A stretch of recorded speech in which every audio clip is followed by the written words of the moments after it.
ভাই বোনেরা, আসসালামু আলাইকুম। চলে এলাম বারবার শপ চুল কাটার দোকানে।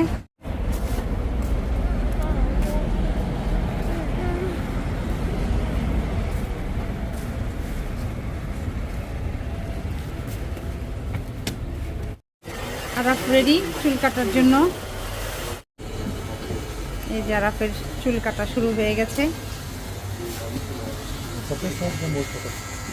মোর শর্ট। লন্ডনে এরকম চুল কাটাতে, একটা বাচ্চার চুল কাটাতে নেয় হচ্ছে 10 পাউন্ড। আর আজকে যে 1 পাউন্ড সমান বাংলাদেশের টাকা হচ্ছে সম্ভবত 150 পাউন্ড। তাতে প্রায় কোথাও 150, কোথাও 145 এরকম আর কি। তো গড়ে 14 কিংবা 1500 এরকম টাকা বাংলাদেশি টাকায় পড়ে এরকম।